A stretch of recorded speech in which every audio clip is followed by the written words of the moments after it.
أعوذ بالله من الشيطان الرجيم.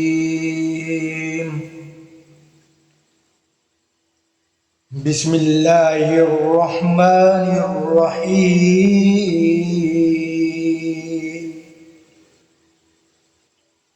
طه ما أنزلنا عليك القرآن لتشقى إلا تذكرة لمن يخشى تنزيلا ممن خلق الأرض والسماوات العلى الرحمن على العرش استوى له ما في السماوات وما في الأرض وما بينهما وما تحت الثرى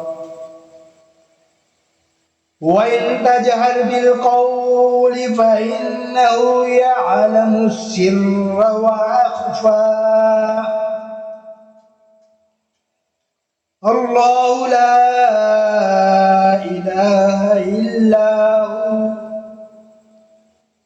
له الأسماء الحسنى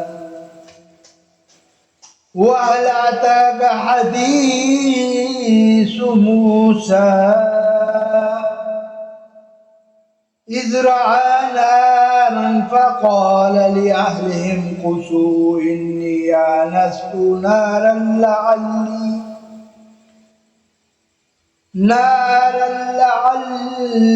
آتيكم منها بقبس أو أجد على النار هدى فلما أتاها نودي يا موسى إني أنا ربك فاخلع عليك إنك بالوادي المقدس طوى وأنا اخترتك فاستمع لما يوحى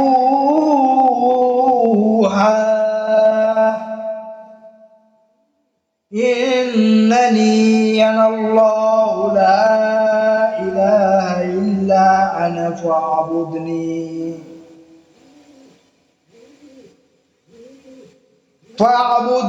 وأقم الصلاة لذكرى إن الساعة آتية أكاد أخفيها لتجزى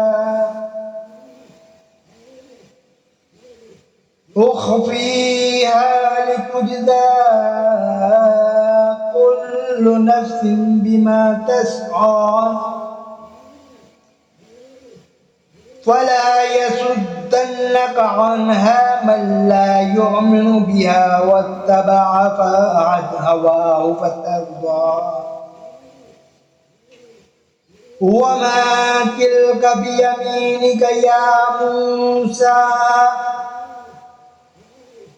قال هي عصاي أتوكأ عليها وأحوش بها على غنمي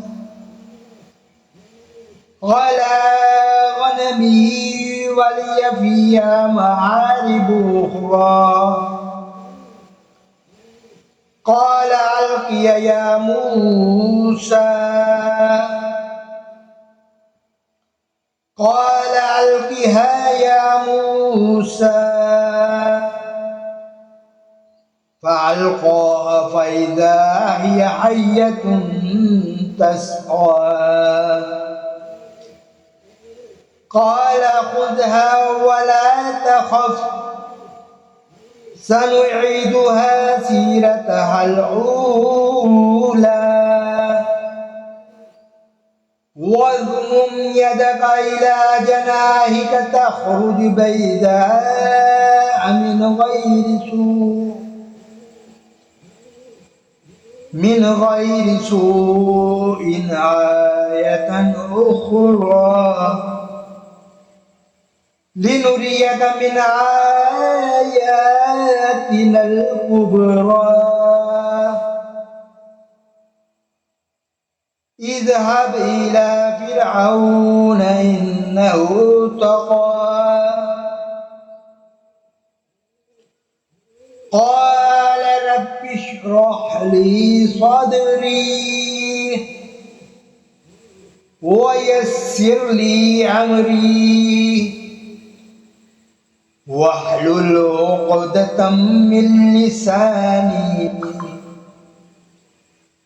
يفقه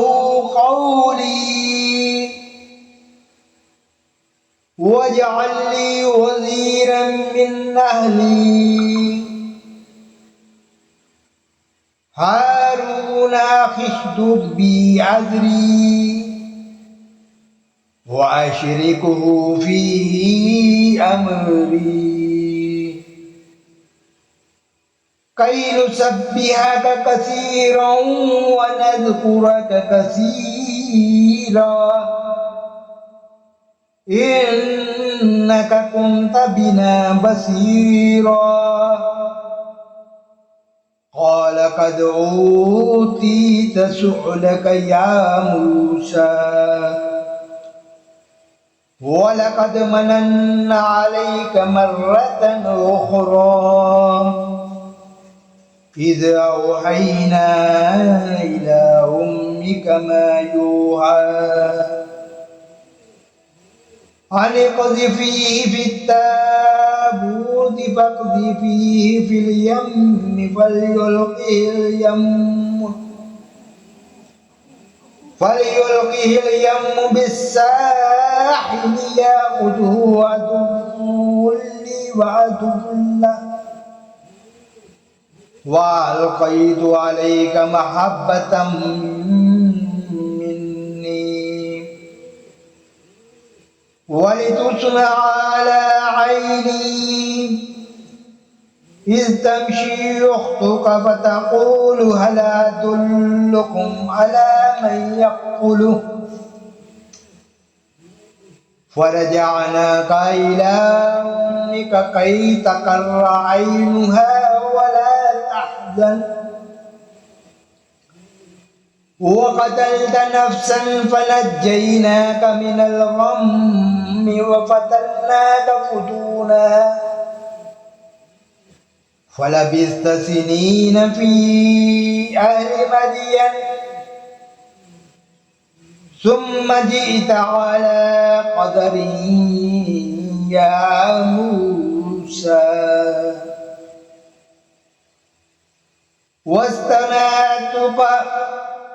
واصطنعتك لنفسي اذهب أنت وأخوك بآياتي ولا تني في ذكري اذهبا إلى فرعون إنه طغى فقولا له قولا لينا لعله يتذكر ويخشى قولا لينا لعله يتذكر أو يخشى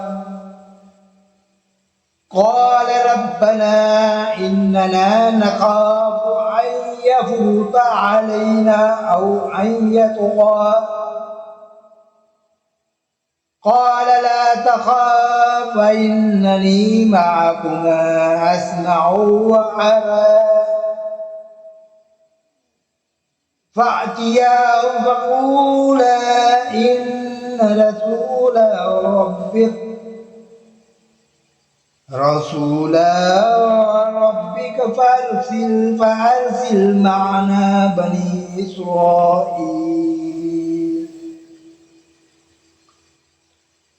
ولا تعذبهم قد جئناك بآية من ربك والسلام على من اتبع الهدى والسلام على من اتبع الهدى إنا قد أوحي إلينا أن العذاب على من كذب وتولى قال فمن ربكم يا موسى قال فمن ربكما يا موسى قال ربنا الذي أعطى كل شيء خلقه ثم هدى قال فما بال القرون الأولى قال علمها عند ربي في كتاب لا يضل ربي ولا ينسى الذي جعل لكم الأرض مهدا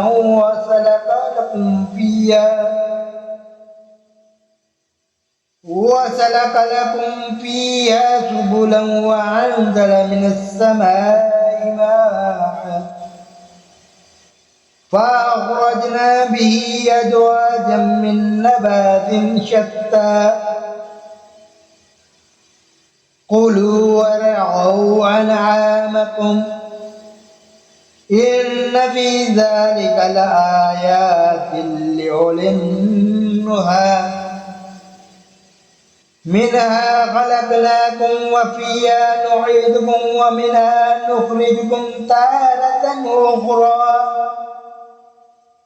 ولقد أريناه آياتنا وكذب وأبى كلها فكذب وأبى قال أجئتنا لتخرجنا من أرضنا بسحرك يا موسى ولنأتينك بسحر مثله فاجعل بيننا وبينك موعدا لا نخلفه نحن ولا أنت مكانا سوى قال موعدكم يوم الزينة وأن يحشر الناس ضحى فتولى فرعون فجمع كيده ثم أتى قال لهم موسى ويلكم لا تفتروا على الله كذبا فيسحتكم بعذاب وقد خاب من افترى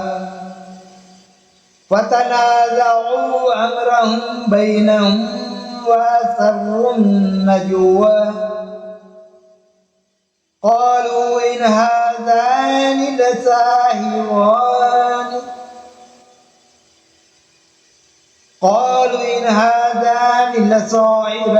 يريدان أن يخرجاكم من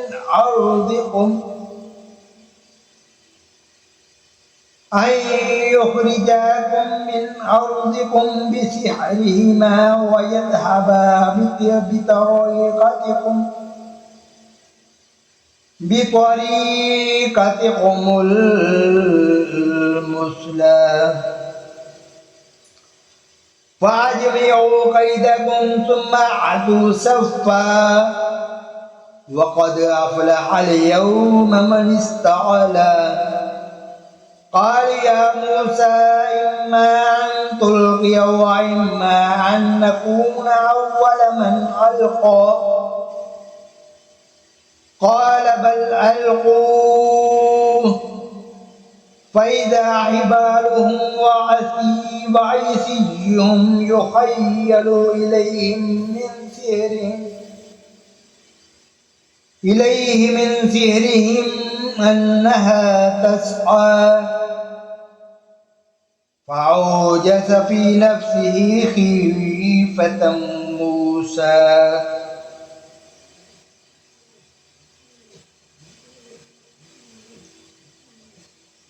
قلنا لا تخف إنك أنت الأعلى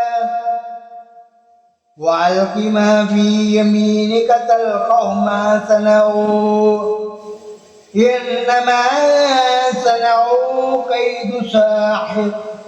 ولا يفلح الساحر حيث أتى فألقي السحرة سجدا قالوا آمنا برب هارون وموسى قال آمنت له قبل أن آذن لكم إنه لكبيركم الذي علمكم السحر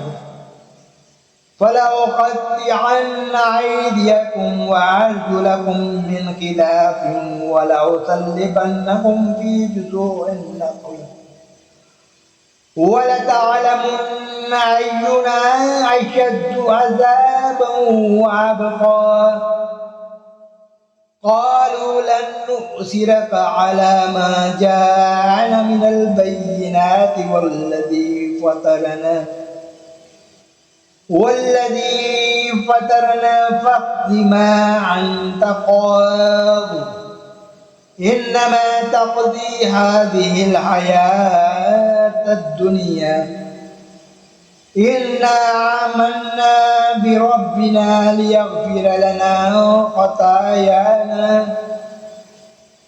خطايانا وما أكرهتنا عليه من السحر والله خير وأبقى إنه من يأتي ربه مجرما فإن له جهنم لا يموت فيها ولا يحيا ومن يأته مؤمنا قد عمل الصالحات فأولئك لهم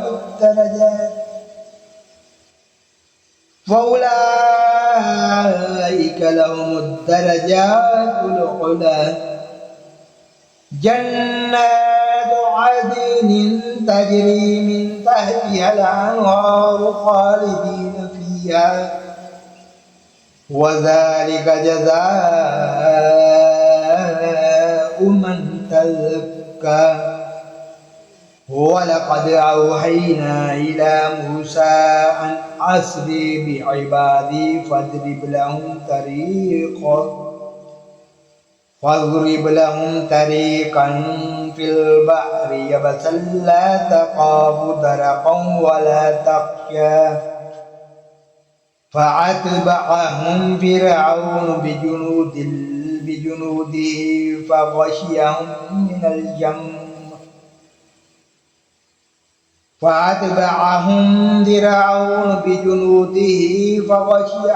اليم ما غشيهم وأضل فرعون قومه وما هدى يا بني إسرائيل قد أنجيناكم من عدوكم وبعدناكم جانب الطور الأيمن ونزلنا عليكم المن والسلوى كلوا من طيبات ما رزقناكم ولا تطغوا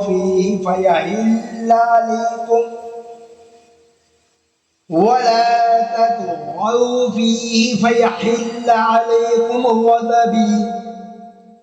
ومن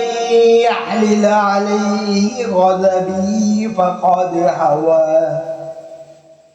وإني لغفار لمن تاب وعمل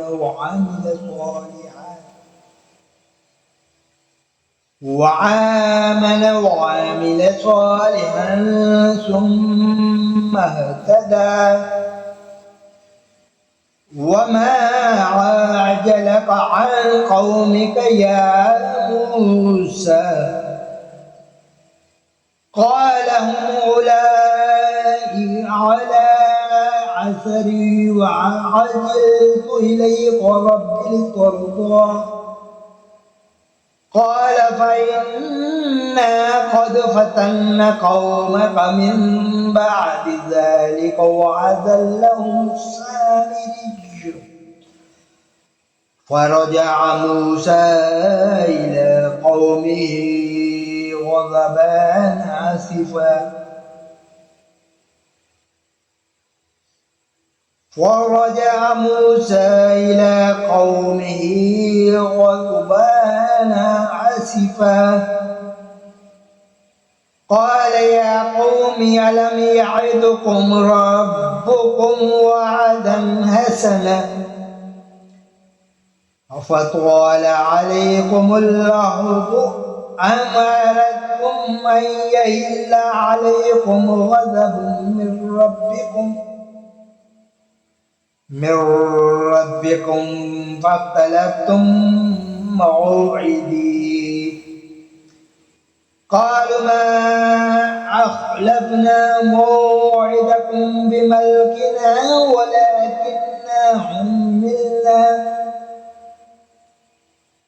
ولكننا حملنا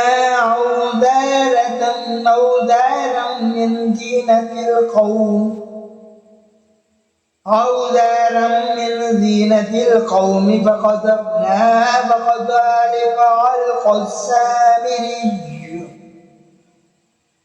فأخرج لهم عجلا جسدا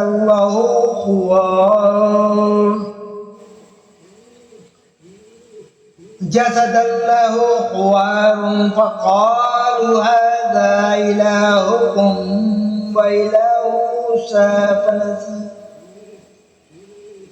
أفلا يرون ألا يرجع إليه قولا ولا يملك لهم ضرا ولا نفعا ولقد قال لهم هارون من قبل يا قوم إنما فتنتم به وإن ربكم الرحمن فاتبعوني وأطيعوا أمري قالوا لن نبرح عليه عاكفين حتى يرجع إلينا موسى قال يا هارون ما منعك إذ رأيتهم ضلوا قال يا هارون ما منعك إذ رأيتهم ضلوا ألا تتبعني أفعصيت أمري قال يا ابن أم لا تأخذ بلحيتي ولا برأسي إني خشيت أن تقول فرقت بين بني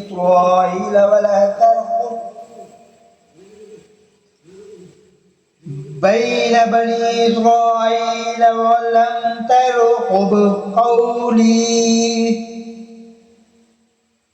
قال فما خطبك يا سامري قال بصرت بما لم يبصروا به فقبلت قبسة من عصر الرسول فنبذتها وكذلك سولت لي نفسي قال فاذهب فإن لك في الحياة أن تقول لا مساس وإن لك موعدا لن تخلفه وانظر إلى إلهك الذي ظلت عليه عاكفا وانظر إلى إلهك الذي ظلت عليه عاكفا لنحرقنه ثم لننسفنه في اليم نسفا إنما إلهكم الله الذي لا إله إلا هو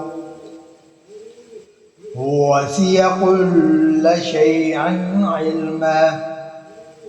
وذلك نقص عليك من أنباء ما قد سبق وقد آتيناك من لدنا ذكرا من أعرض عنه فإنه يحمل يوم القيامة وزرا خالدين فيه وساء لهم يوم القيامة حملا يوم ينفخ في الصور ونحشر المجرمين يومئذ زرقا يتخافتون بينهم إن لبثتم إلا عشرا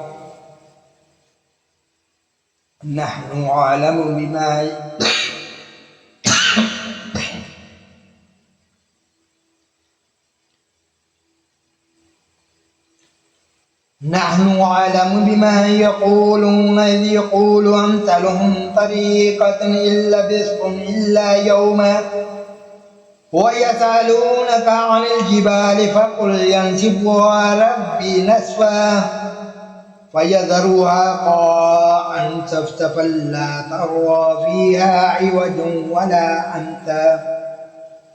يومئذ لا يتبعون الداعي لا عوج له وخشعت الأصوات للرحمن فلا تسمع إلا حمسا يومئذ لا تنفع الشفاعة إلا من أذن له الرحمن ورضي له قولا يعلم ما بين أيديهم وما خلفهم ولا يحيطون به علما وعنت الوجوه للحي القيوم وقد خاب من حمله ظلما ومن يعمل من الصالحات وهو مؤمن فلا يخاف ظلما ولا حزنا وكذلك أنزلناه قرآنا عربيا وصرفنا فيه من الوعيد لعلهم يتقون ويحدث لهم ذكرا فتعالى الله الملك الحق ولا تعجل بالقرآن من قبل أن يقضى إليك وحيه وقل رب زدني علما ولقد عهدنا إلى آدم من قبل فنسي ولم نجد له عزما وإذ قلنا للملائكة اسجدوا لآدم فسجدوا إلا إبليس أبى فقلنا يا آدم إن هذا عدو لك ولزوجك فلا يخرجنكما من الجنة فتشقى إن لك ألا تجوع فيها ولا تعرى وأنك لا تظمأ فيها ولا تضحى فوسوس إليه الشيطان قال يا آدم هل أدلك على شجرة الخلد وملك لا يبلى فأكلا منها فبدت لهما سوآتهما وطفقا يخصفان عليهما من ورق الجنة وعصى آدم ربه فغوى ثم اجتباه ربه فتاب عليه وهدى قال اهبطا منها جميعا بعضكم لبعض عدو فإما يأتينكم مني هدى فمن اتبع هداي ولا يضل ولا يشقى ومن أعرض عن ذكري فإن له معيشة ضنكا ونحشره يوم القيامة أعمى قال ربي لما حشرتني أعمى وقد كنت بصيرا قال كذلك أتتك آياتنا فنسيتها وكذلك اليوم تنسى وكذلك نجزي من أسرف ولم يؤمن بآيات ربه ولعذاب الآخرة أشد وأبقى أفلم يهد لهم كم أهلكنا قبلهم من القرون يمشون في مساكنهم إن في ذلك لآيات لأولي النهى ولولا كلمة سبقت من ربك لكان لزاما وأجل مسمى فاصبر على ما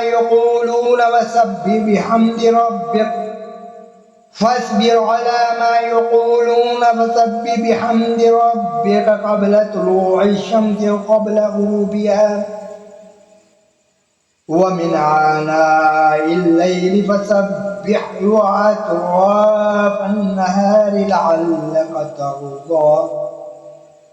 ولا تمدن عينيك إلى ما متعنا به أزواجا منهم زهرة الحياة الدنيا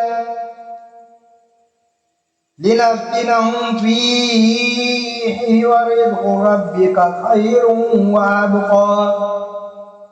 وأمر أهلك بالصلاة واصطبر عليها لا نسألك رزقا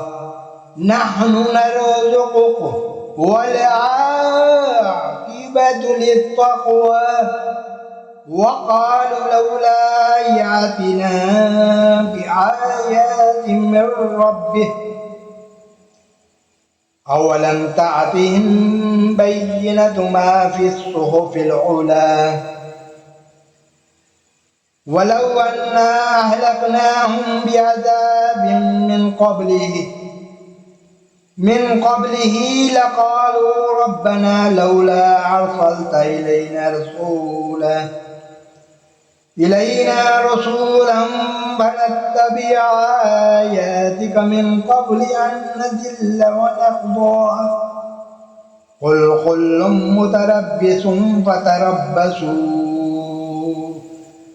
فستعلمون من أصحاب الصراط السوي